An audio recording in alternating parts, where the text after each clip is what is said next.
এ পর্যায়ে কাউকে যদি প্রশ্ন করা হয় বিশ্বের সবথেকে ভয়াবহতম প্রাকৃতিক দুর্যোগ কোনটি, সবাই এক বাক্যে বলবেন ক্যালিফোর্নিয়ার দাবানল বা ওয়াইল্ড ফায়ার। হ্যাঁ, আজকে আমি ক্যালিফোর্নিয়ার দাবানল নিয়ে আপনাদের সাথে আলোচনা করব। তার আগে আমার সেফটি ফার্স্ট চ্যানেলের পক্ষ থেকে আপনাদের সকলকে শুভেচ্ছা ও স্বাগত জানাচ্ছি। ক্যালিফোর্নিয়ার দাবানল কিন্তু একটি নিত্যনৈমিত্তিক ঘটনা। প্রতি বছর সংবাদ মাধ্যমে ক্যালিফোর্নিয়ার দাবানলের সংবাদটি আমরা পেয়ে থাকি, কিন্তু এবারের দাবানলের প্রকৃতি এবং রূপ সম্পূর্ণ ভিন্ন ভয়াবহতার দিক থেকে। এবারের দাবানলকে বলা হচ্ছে বিধ্বংসী দাবানল বা দানবীয় দাবানল। এ পর্যন্ত ক্যালিফোর্নিয়াতে 40,000 একর এলাকা এই দাবানলে ভস্মীভূত হয়েছে। ক্যালিফোর্নিয়ার প্রায় 9টি থেকে 10টি অঞ্চল ভস্মীভূত হয়েছে। ক্যালিফোর্নিয়ার দক্ষিণ অঞ্চলে অবস্থিত লস অ্যাঞ্জেলস কাউন্টি। এই লস অ্যাঞ্জেলসের প্যাসিফিক মহাসাগর, প্রশান্ত মহাসাগরের উপকূলে অবস্থিত প্যাসিফিক প্যালেসাইড। এই প্যাসিফিক প্যালেসাইড অঞ্চলে গত 7ই জানুয়ারি মঙ্গলবার সকাল 10:30টায় এই আগুনের সূত্রপাত।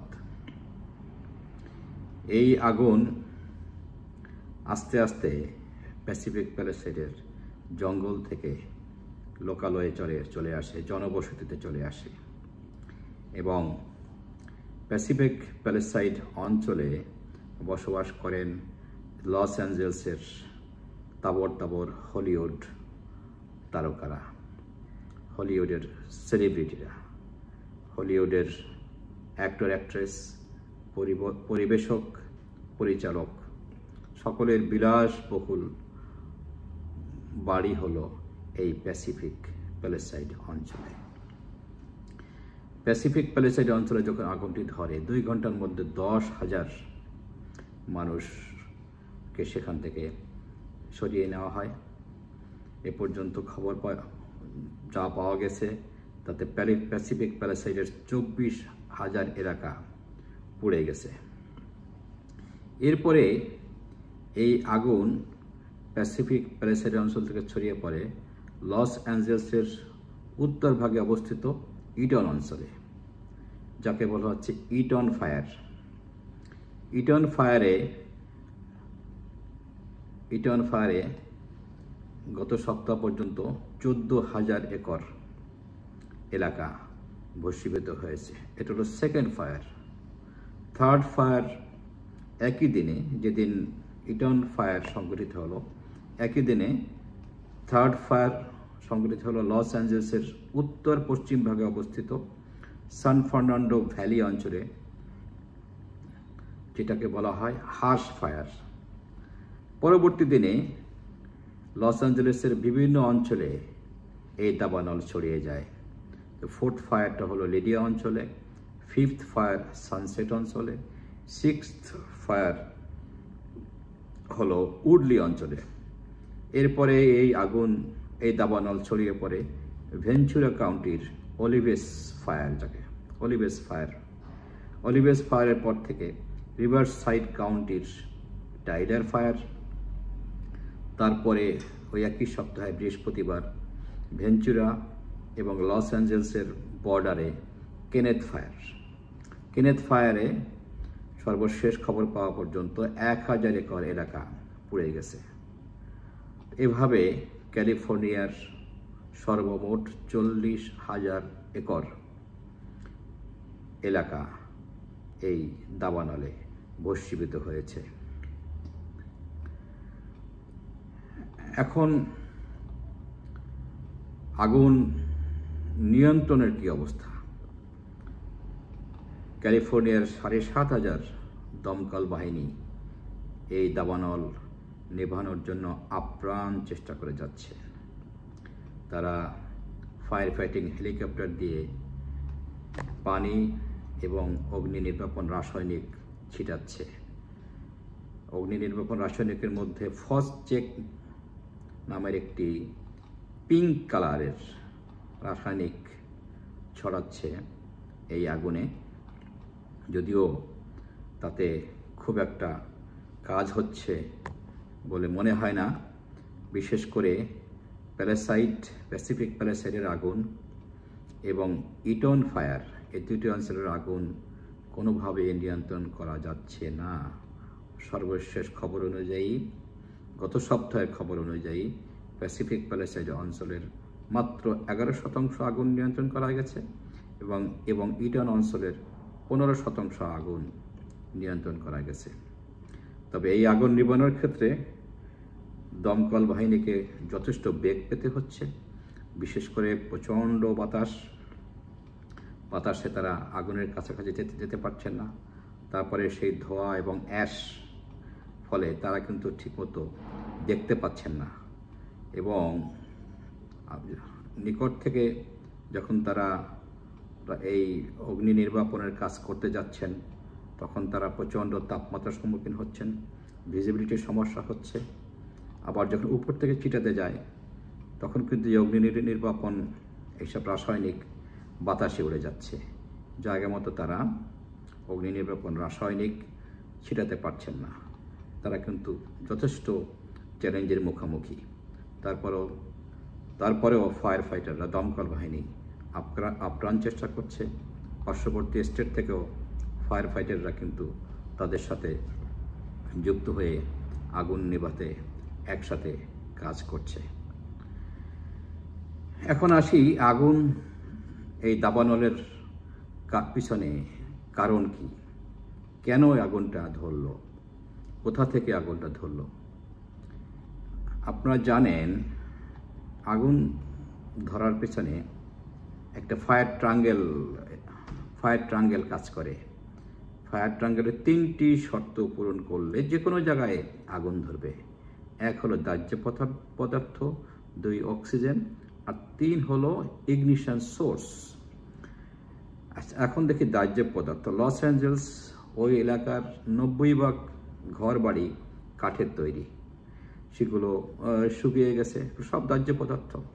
সেখানে অনেকগুলো পাম ট্রি আছে, পাম ট্রির পাতা শুকিয়ে গেছে। গত 10 মাসে সেখানে বৃষ্টি হয় নাই, সব শুকিয়ে মাটিতে পড়ে স্তূপ আকারে পড়ে আছে, সেটা একটা দাহ্য পদার্থ। আবার আবহাওয়া কিন্তু সেখানে শুষ্ক। লস অ্যাঞ্জেলসের আপেক্ষিক আর্দ্রতা 30% নিচে, 25%, 20 থেকে 25%। এই অবস্থায় যখন আপেক্ষিক আর্দ্রতা থাকে, আবহাওয়া শুষ্ক থাকে। সে আবহাওয়া শুষ্ক থাকারও একটা কারণ যে এখানকার সব কিছু শুকিয়ে দাহ্য পদার্থে রূপ নিয়েছে। Number 2, oxygen. অক্সিজেন তো অবশ্যই আছে, খোলা জায়গাতে প্রচুর অক্সিজেন থাকবে, সেটা একটা কারণ। নাম্বার 3 হলো ইগনিশন সোর্স। কোন সোর্স থেকে এই আগুনটা ধরলো? একটা হতে পারে প্রাকৃতিক কারণ, বজ্রপাত। তো সেখানের স্ট্যাটিস্টিক্স বলে, পরিসংখ্যান বলে, গত 10 মাসে সেখানে কোনো বৃষ্টি হয় নাই, কেউ মেঘের দেখাও পায় নাই, অর্থাৎ বজ্রপাত সেখানে হয় নাই। বজ্রপাত থেকে আগুন লাগার কোনো কারণ নেই। তারপরে বলা যায় বিদ্যুৎ স্ফুলিঙ্গ। বিদ্যুৎ স্ফুলিঙ্গ থেকেও কিন্তু আগুন ধরতে পারে। তো সেরকম কোনো খবর পাওয়া যায়নি যে কোনো বিদ্যুৎ স্ফুলিঙ্গ ওই এলাকায় হয় নাই, যদিও আগে বিদ্যুৎ স্ফুলিঙ্গের কারণে সেখানে আগুন ধরেছিল, যাকে থমাস ফায়ার বলে, কয়েক বছর আগে। তৃতীয় হলো কেউ হয়তো আগুন ধরিয়ে দিয়েছে, মনুষ্য সৃষ্ট হতে পারে, কি হয়তো অসাবধানতা বশত অথবা স্যাবোটাজ করেও কেউ কোথাও আগুন ধরিয়েছে, সেটাও দেখা হচ্ছে। এ পর্যন্ত একজনকে অ্যারেস্ট করা হয়েছে, তাকে জিজ্ঞাসাবাদ করা হচ্ছে যে সে হয়তো কোনোভাবে আগুন সন্দেহবশত ধরা হয়েছে। কেউ হয়তো একটু আগুনের সিগারেটের ছাই ফেলে দিলেও কিন্তু সেখানে আগুন ধরতে পারে, যেহেতু সব কিছু শুকিয়ে আছে, আবহাওয়া শুষ্ক। আর সর্বশেষ ক্লাইমেট চেঞ্জ, এই বিষয়টা কিন্তু উড়িয়ে দেওয়া যায় না। যদিও ক্লাইমেট চেঞ্জের ক্ষেত্রে আমেরিকা সবসময় উদাসীন, তারা কিন্তু ক্লাইমেট চেঞ্জটাকে তারা স্বীকৃতি দিচ্ছেন না, এবং ক্লাইমেটের চেঞ্জের কারণে যে গ্লোবাল ওয়ার্মিং হয় এই বিষয়টা কিন্তু আমেরিকার সরকার, বিশেষ করে ডোনাল্ড ট্রাম্প সরকার তার গত টার্মে কিন্তু তিনি এটাকে উপেক্ষা করেছেন, যার ফলে প্যারিস এগ্রিমেন্টে আমেরিকা কিন্তু সাইন করেনি। তো এই বিষয়টা কিন্তু একটা অন্যতম কারণ হিসেবে ধরা হচ্ছে যে গ্লোবাল ওয়ার্মিংয়ের কারণে কিন্তু বাতাস আরও শুষ্ক হচ্ছে, টেম্পারেচার বেড়ে যাচ্ছে।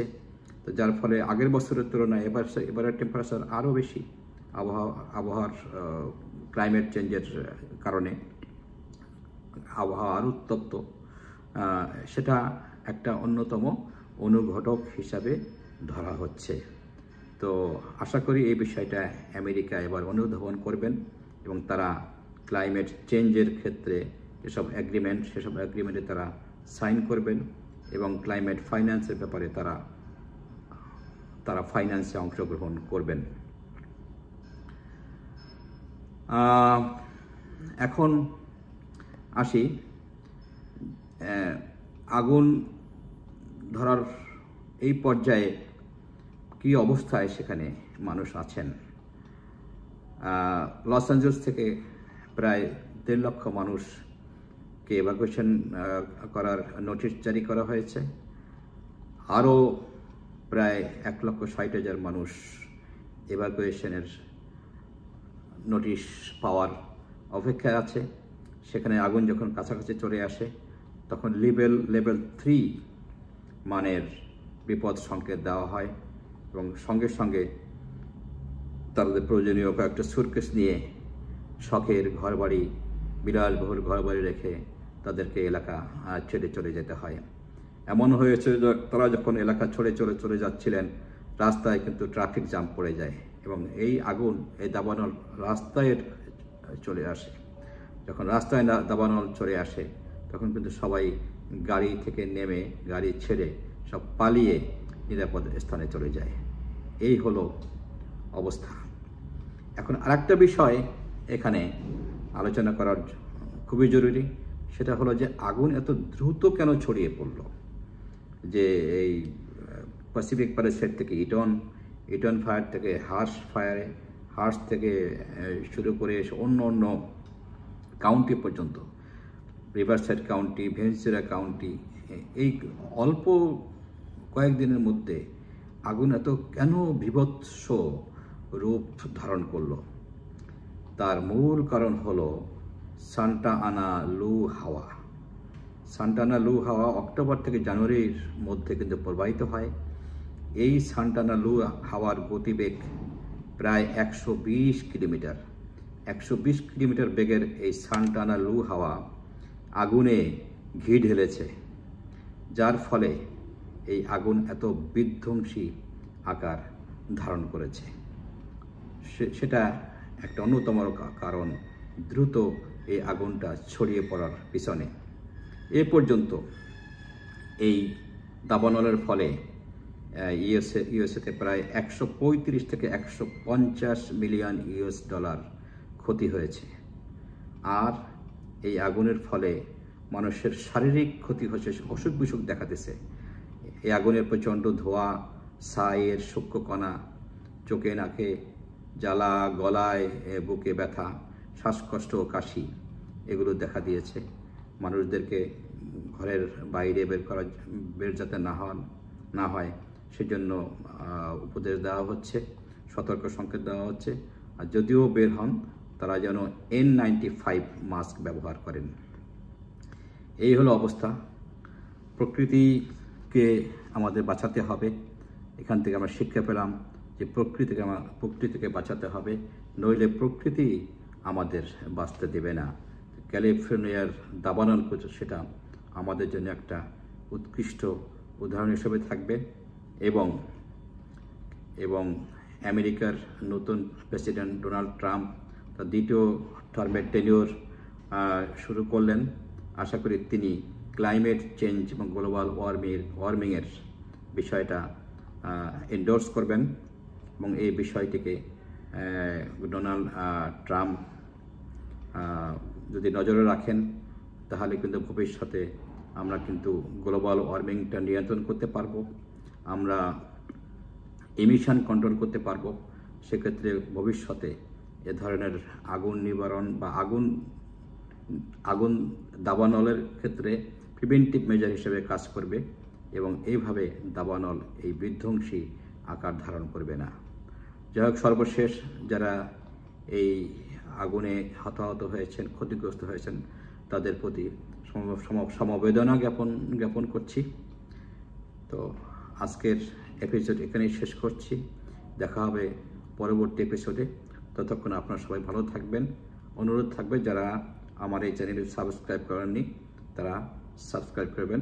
সকলকে আবারও ধন্যবাদ।